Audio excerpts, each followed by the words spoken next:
Of the hundreds of stories I've covered on this channel, today's is going to easily rank among the top 5 most disturbing I have ever presented. Now, there isn't any graphic footage or images included.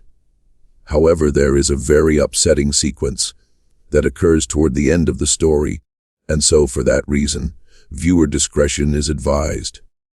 But before we get into today's story, if you're a fan of the strange, dark, and mysterious delivered in story format, then you've come to the right place, because that's all we do. And we upload once or twice every week. So if that's of interest to you, please take the like button hostage and force them to wash your dishes while wearing a very long-sleeved shirt, but don't allow them to roll their sleeves up. Also, please subscribe to our channel and turn on all notifications so you don't miss any of our weekly uploads. Alright, let's get into today's story. In 1986, Tom Hawks was a 39-year-old father of 2 teenage boys. He had previously been married to his boy's mother, but they had ultimately gotten a divorce. That year, Tom and his 2 sons were at a local chili cook off in their neighborhood in Newport Beach, California, when Tom was looking out across the sea of people, and he spots this stunningly beautiful woman he's never seen before, and he just finds himself staring at her. He stares at her so long that this woman ends up noticing, and she looks up and kind of smiles and blushes and looks away. Tom immediately is totally embarrassed because he just got caught staring at her, and so he decides, you know what, I've got to go over there and introduce myself. And so Tom, who's this totally ruggedly handsome muscular guy with this incredible mustache, he strides across the lawn and he walks up to this woman and he introduces himself. She is all smiles and she says her name is Jackie and she's 29 years old and she's single.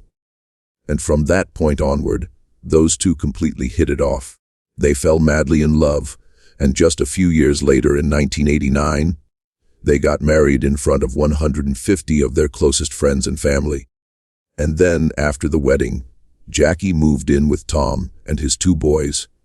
And even though the boys' mother was still alive, they began calling Jackie Mom, because Jackie not only lived with them, but also because she was so devoted to them, and she was just such a loving and kind person that it just made sense to do that. Also, when Jackie was 22 years old, she had gotten into a horrific motorcycle accident, and the internal damage that accident had done to her had left her unable to have kids of her own, something she had always wanted to do. And so when she had the opportunity to be these boys' mother, she really leaned into it. And so she was like this fabulous mother. So over the years, Tom and Jackie raised their 2 sons, and then in 2002, when the boys were all grown up, they left the house. Now, this was a sad moment for Tom and Jackie to suddenly be empty nesters. I mean, so much of their identity was wrapped up in being parents, and they were very close with their sons. But at the same time, they knew this day was coming, and they had actually been preparing for it for several years.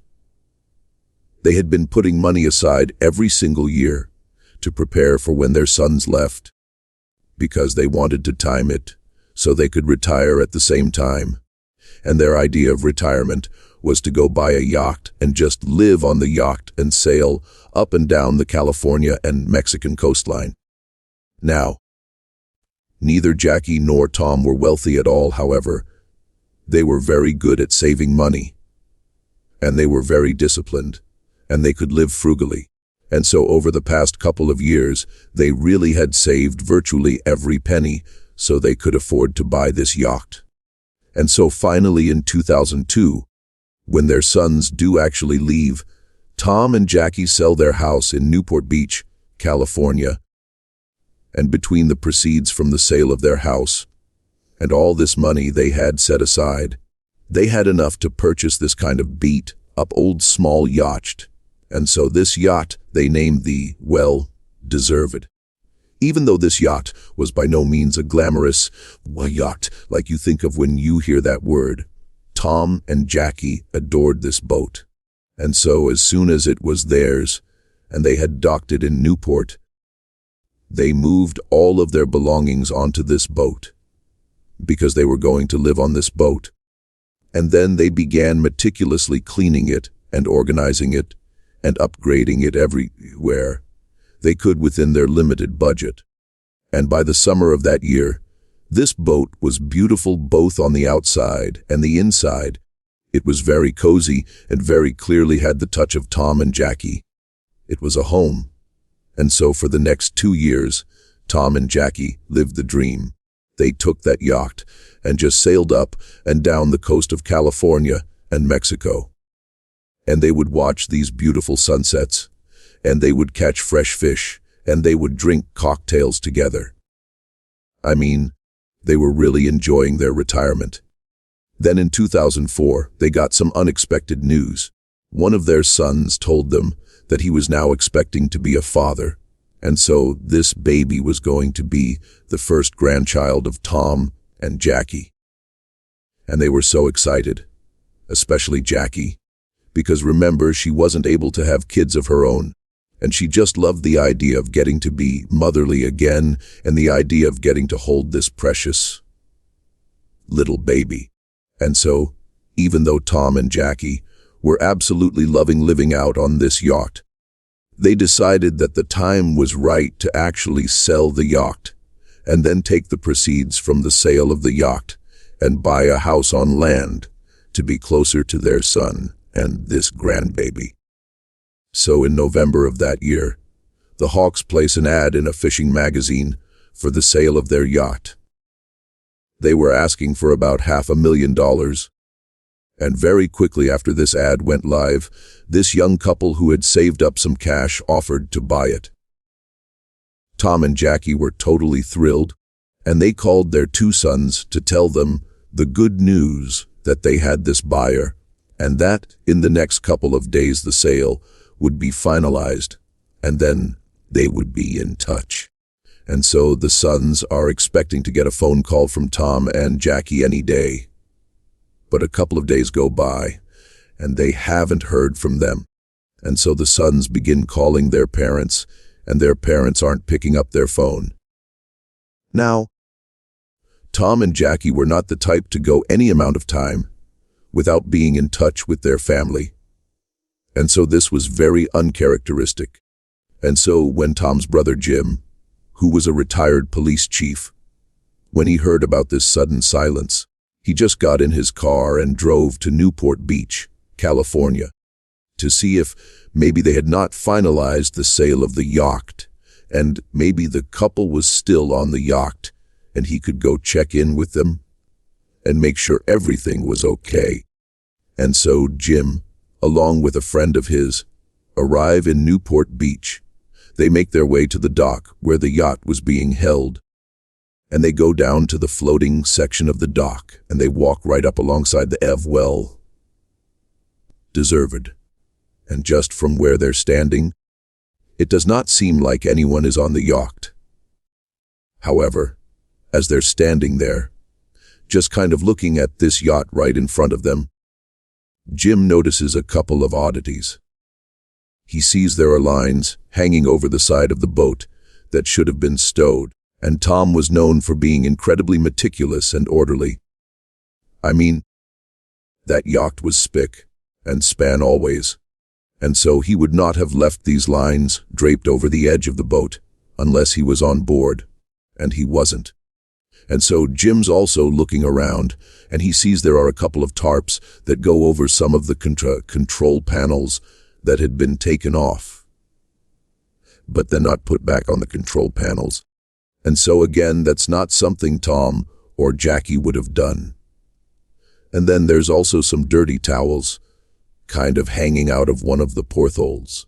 And so overall, the impression Jim and this friend got was, I guess they must have finalized the sale of this yacht, because clearly the new owners of this boat are the ones that are in possession of it. And they're the reason it's sloppy. because Tom and Jackie never would leave the boat in this condition. And so Jim pulls out his own business card, and he writes a note on it that he's looking to speak with the new owners of this boat because his brother and his brother's wife had sold this boat to them. But now they're missing. And so please give me a call back. And so Jim and his friend leave the boat, they leave the dock, and they begin to leave the area when Jim's cell phone rings and he picks it up, and it's this 21-year-old woman named Jennifer DeLeon. And so she tells Jim that she got his business card on her yacht and that yes, she and her husband had recently purchased this yacht from the Hawks. But like Jim, they were having a hard time getting in touch with the Hawks as well, because after acquiring their boat, Jennifer said she and her husband realized there were a couple of controls on the boat that they didn't know how to use, and so they needed to talk to Tom and Jackie to explain how to use them. Also, Jennifer said she had found some personal belongings that belonged to Tom and Jackie that were stuffed in a couple of drawers that just got left behind, and so she wanted to return that property to them as well. But she's telling Jim, I'm trying to get in touch with them, and I can't get in touch with them. And so Jim asked Jennifer, when was the last time you or your husband saw Tom or Jackie? And she would say, the last time we saw them was when we actually finalized the sale of the boat, when we literally gave them the money, and we watched them take the money, hop in their car, and drive away. Jim asked her if she had any idea where they might have been going, and Jennifer said, we really didn't have that many personal conversations with Tom or Jackie. It was mostly just business stuff. But in the limited personal interactions we did have, Tom would always talk about how he and Jackie planned on buying a house in Mexico in this town that bordered Arizona, because apparently they have a son that lives in Arizona, and he's about to have a baby, and they were talking about how they wanted to be very close. Jim thanked Jennifer and asked her, if you hear from Tom or Jackie, please let me know. And then Jennifer says to Jim, same thing to you. If you hear from them, please let me know, because I need to talk to them too. And so they hang up, and Jim is left thinking, what's going on here? And then Jim remembers there's this woman that Tom and Jackie had hired. Her name was Patricia.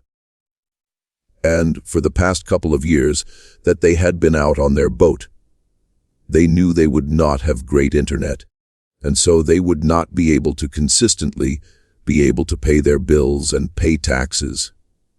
And so they had hired this woman, Patricia, who was also a friend of theirs, to basically pay their bills and manage their finances. And so Jim gets her number, and he calls Patricia, and the first thing he asks her is, hey, have you spoken with Tom or Jackie recently? And she says, no, I haven't. And so Jim explains the situation and then asks Patricia, has Tom or Jackie recently made a large deposit into any of their accounts? Because just a couple of days ago they would have received nearly 500 zolosen. And so Patricia, she checks the accounts and she says, no, there's been no deposits made.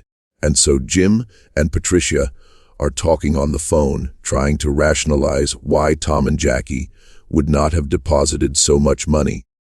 And they really couldn't come up with a reasonable explanation for it. And so after Jim hung up with Patricia, he just had a bad feeling about what was going on. And so Jim called the Newport Beach Police Department, and he officially reported Tom and Jackie missing. The first thing the Newport Beach Police Department did with this missing person report was to do some digging on the new buyers of this yacht, the DeLeons. And when they looked at the 25-year-old husband named Skyler, they discovered he was a felon. He had been arrested and convicted of armed robbery and had spent some time in jail for it.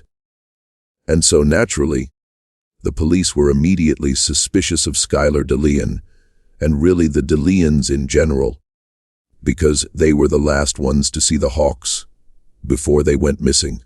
And so they sent one of their detectives down to the dock to just kind of walk around the yacht, and just kind of feel it out, see what's going on down there, see if there's anything unusual. And so this detective goes down to the dock. They walk onto the floating section of the dock, and they walk right up alongside the, well, deserved, and from the looks of it, it doesn't appear that anybody's on board.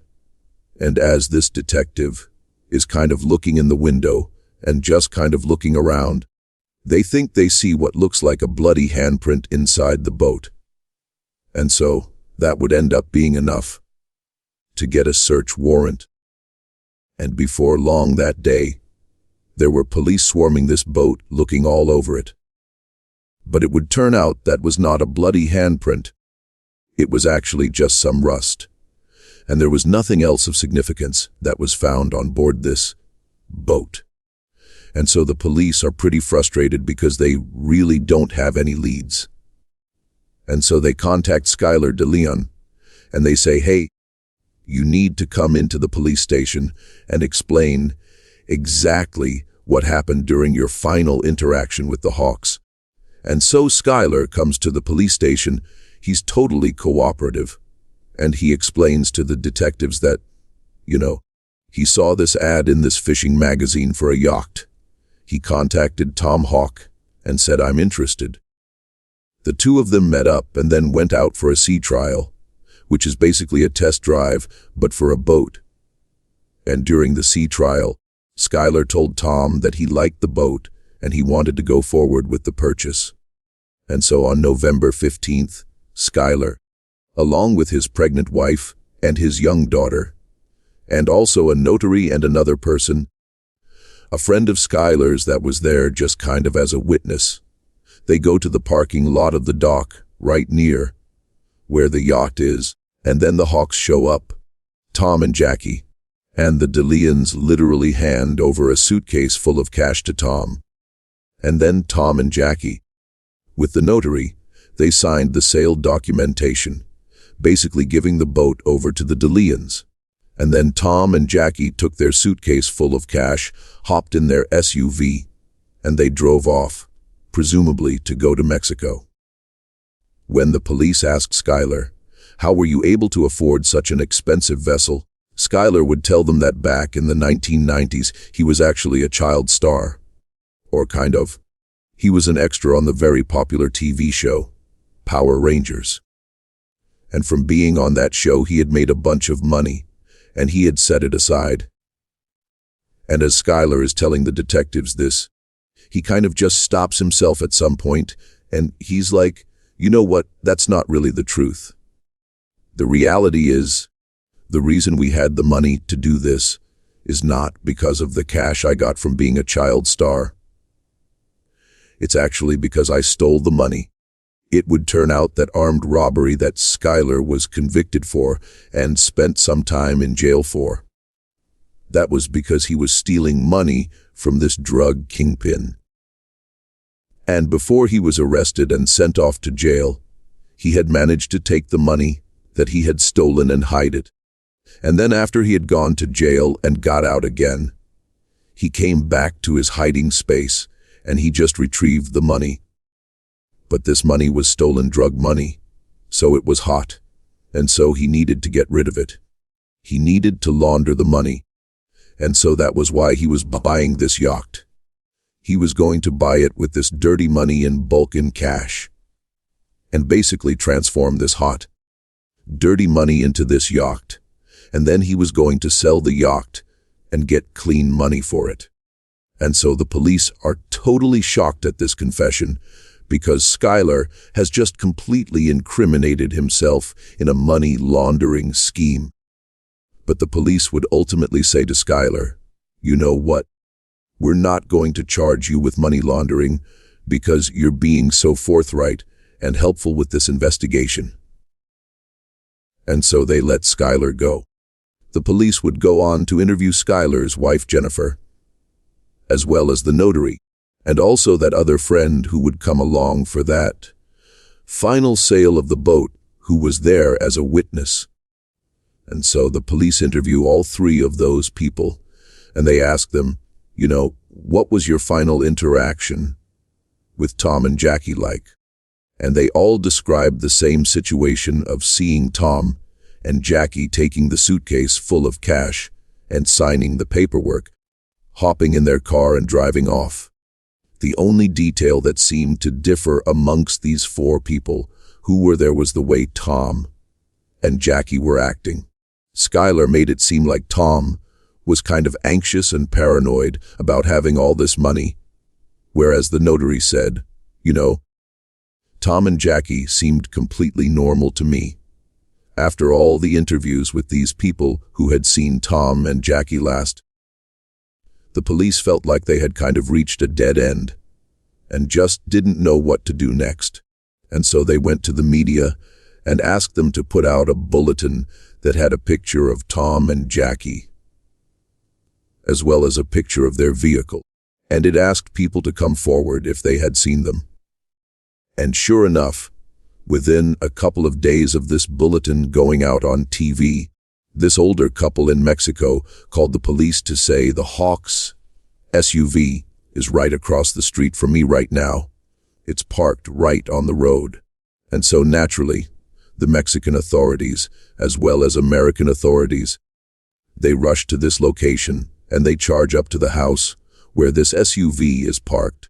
And they're kind of expecting to find Jackie and Tom inside, or someone that at least knows Tom and Jackie. But when they knock on the door, this guy nobody recognized, someone who was living in Mexico, he comes up to the door and he's looking very confused. And the police ask him, whose SUV is that parked outside? And he said, oh, well, that's my friend's car. And they say, well, is your friend Tom or Jackie Hawks? And the guy's like, No, who's that? The car belongs to Skylar DeLeon. This was, of course, the moment when the police realized Skylar was lying to them. He had told police the last time he had seen Jackie and Tom. They had hopped in their SUV, and they had driven off. But clearly that was not the last time, because he somehow managed to acquire their car afterwards. And then he gave it to this random person in Mexico. So the police in Newport Beach used Skylar's money laundering confession on camera to bring him in. They arrested him on money laundering, and then with him in custody, they searched his home. And inside of his and Jennifer's house, they found all these things that belonged to the Hawks. Things like laptops and video cameras. Things Tom and Jackie would not have left behind on the boat. But despite all this evidence connecting Skylar DeLeon to the Hawks' disappearance, he maintained his innocence and said this was just a big misunderstanding. And then while he was in custody getting grilled by police, his wife Jennifer was also saying the same thing, that Skylar didn't do anything. She was even going on talk shows and talking about how this is just one big misunderstanding and Skylar had nothing to do with the Hawks' disappearance, that they are just as concerned about Tom and Jackie as everybody else is. But the police were not buying it. They knew Skylar knew something that he wasn't telling them, obviously. However, they weren't really getting anywhere interviewing Skylar. He was just kind of saying, look, I had nothing to do with it.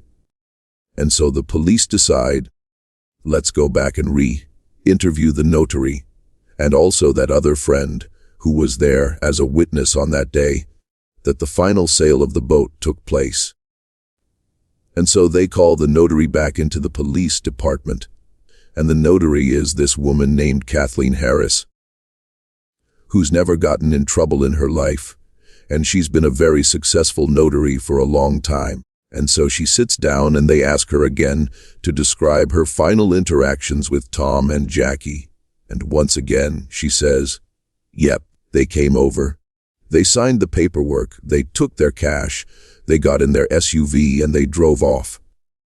But under follow-on, very intensive questioning by the police, Kathleen would finally break, and she would say, "Actually, I've never met Tom and Jackie in my entire life.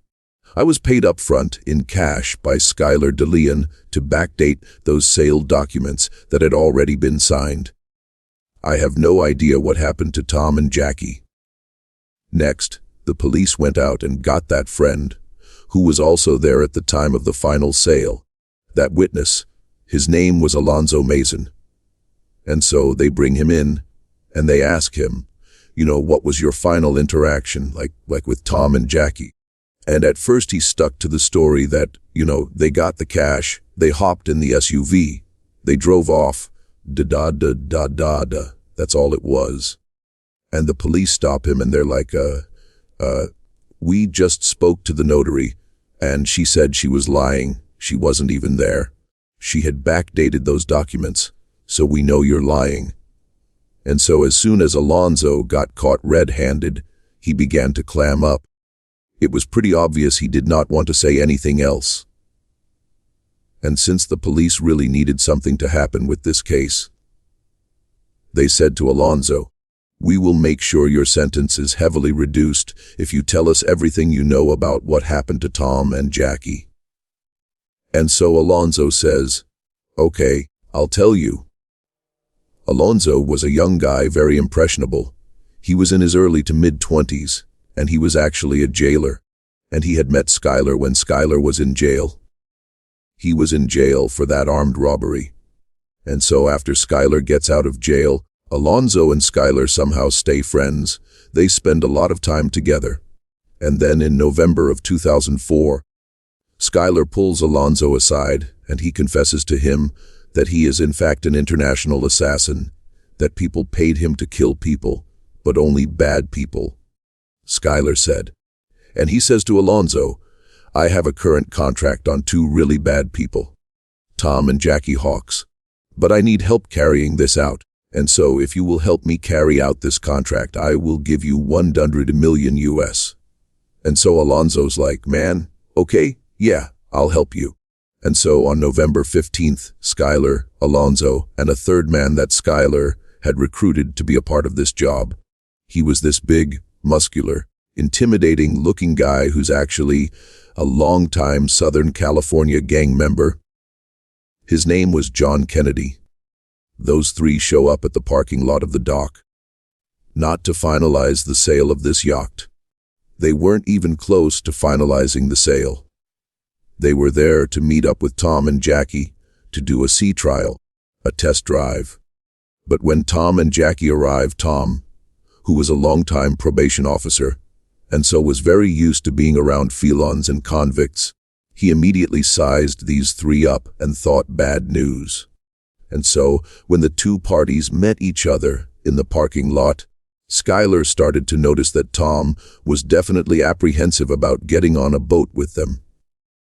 In fact, Tom was talking about potentially rescheduling and that, today is not a good day. And Skylar is seeing, okay. They're clearly uneasy about getting on the boat with us. And so Skylar says, "Hey Tom, Jackie, hold on a minute. I'm going to step aside and make a phone call."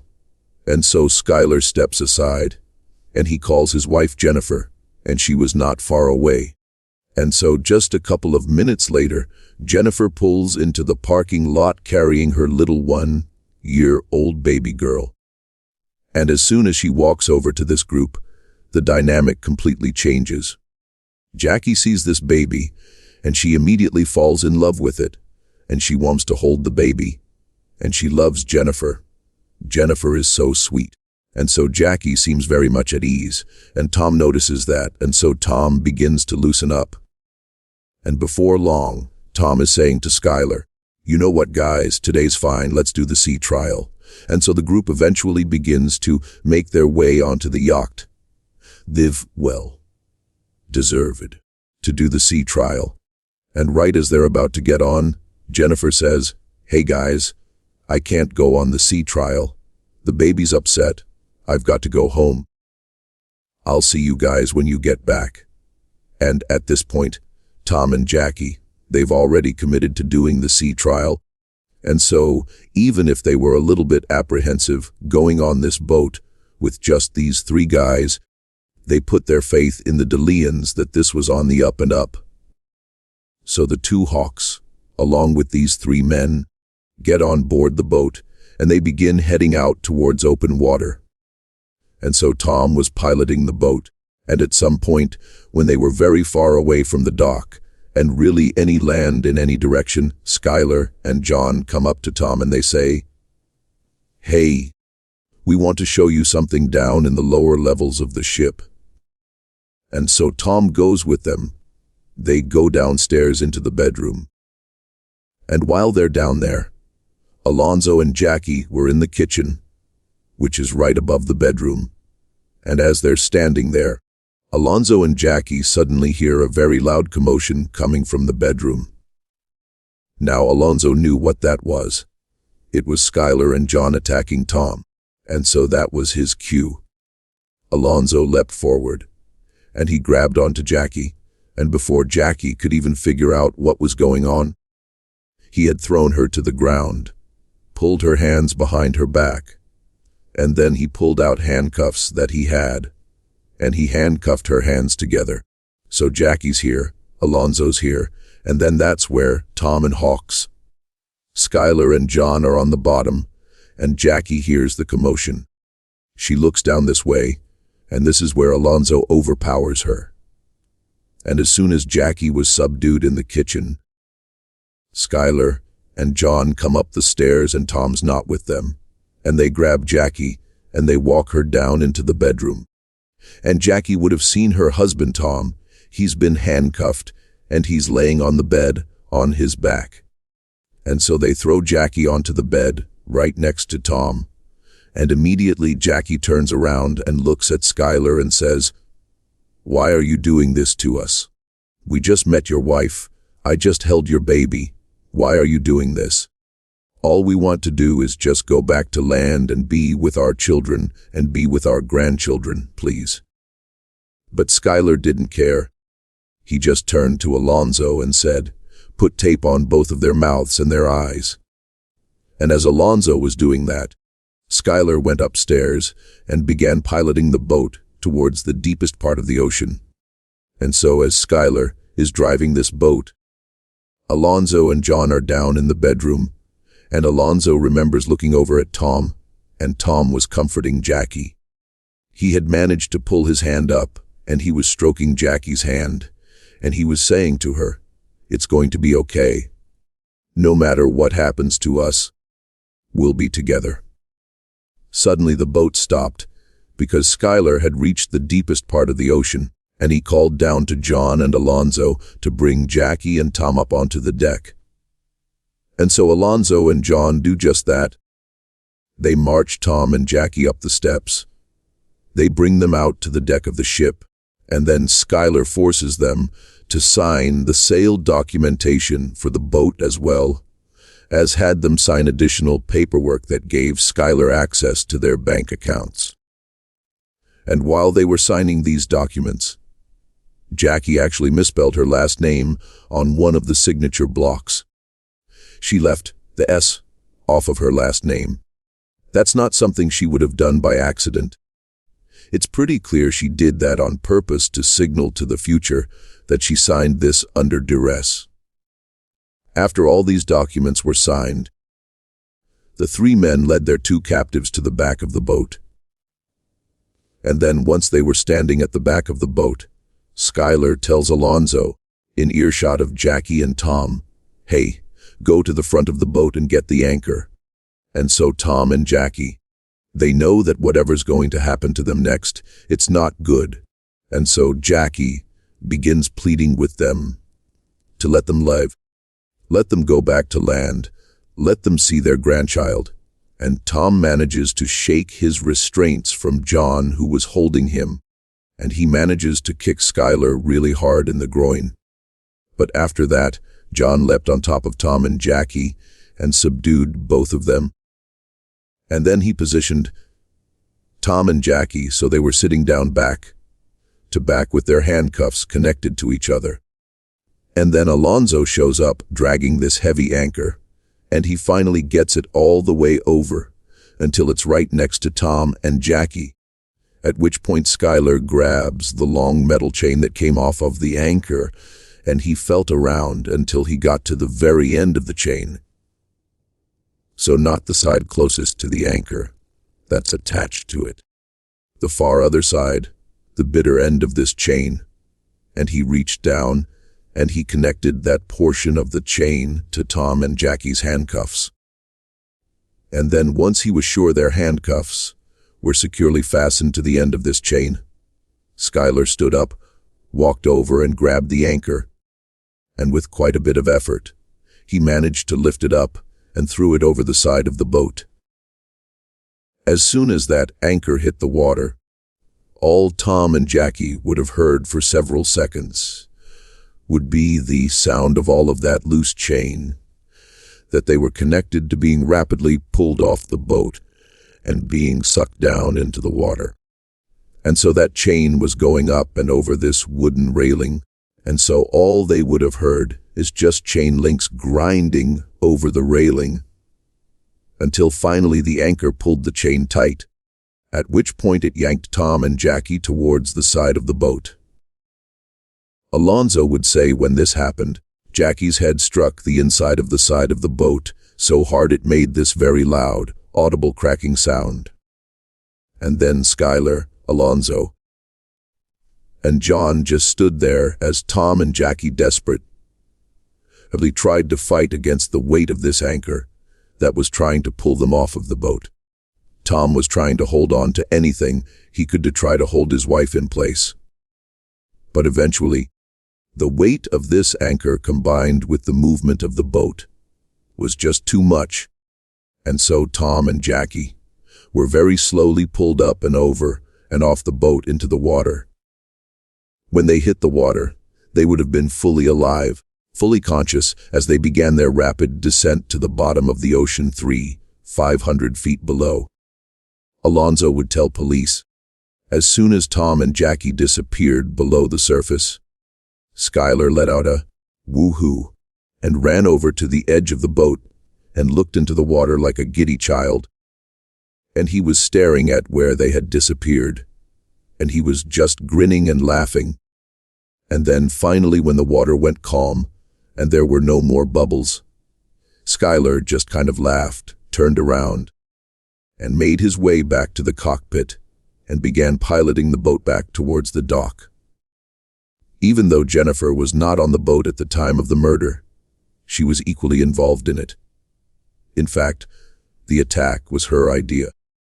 She wanted more money, and she saw this scheme as being a way of doing that. So remember, when she showed up at the dock parking lot with her baby and put Jackie and Tom at ease to help get them out on that sea trial, she was doing that very intentionally to trap Jackie and Tom. She knew what was going to happen out on that boat. She was trying to get them to go so they could be murdered and they could steal their boat. And when Skylar was out on the boat before, during, and after the murders, he would step aside and call Jennifer to let her know how it was going and kind of get her feedback and ask for advice about what they should do next. With that in mind, one of the darker elements of this case has to do with the video camera that was discovered inside of Jennifer and Skylar's house. It was the Hawks video camera, and they had used it over the past couple of years to document their travels out on the ocean. And so, when the police acquired this video camera, they played the tape that was inside of it. And at first, the tape shows Jackie filming the inside of the well-deserved yacht, and she's talking about how sad it was that this is probably one of the last times they'll be inside of this boat. But she and Tom are so happy because they found buyers who are going to take great care of this boat. And they're excited about the future. They're excited about their grandchild.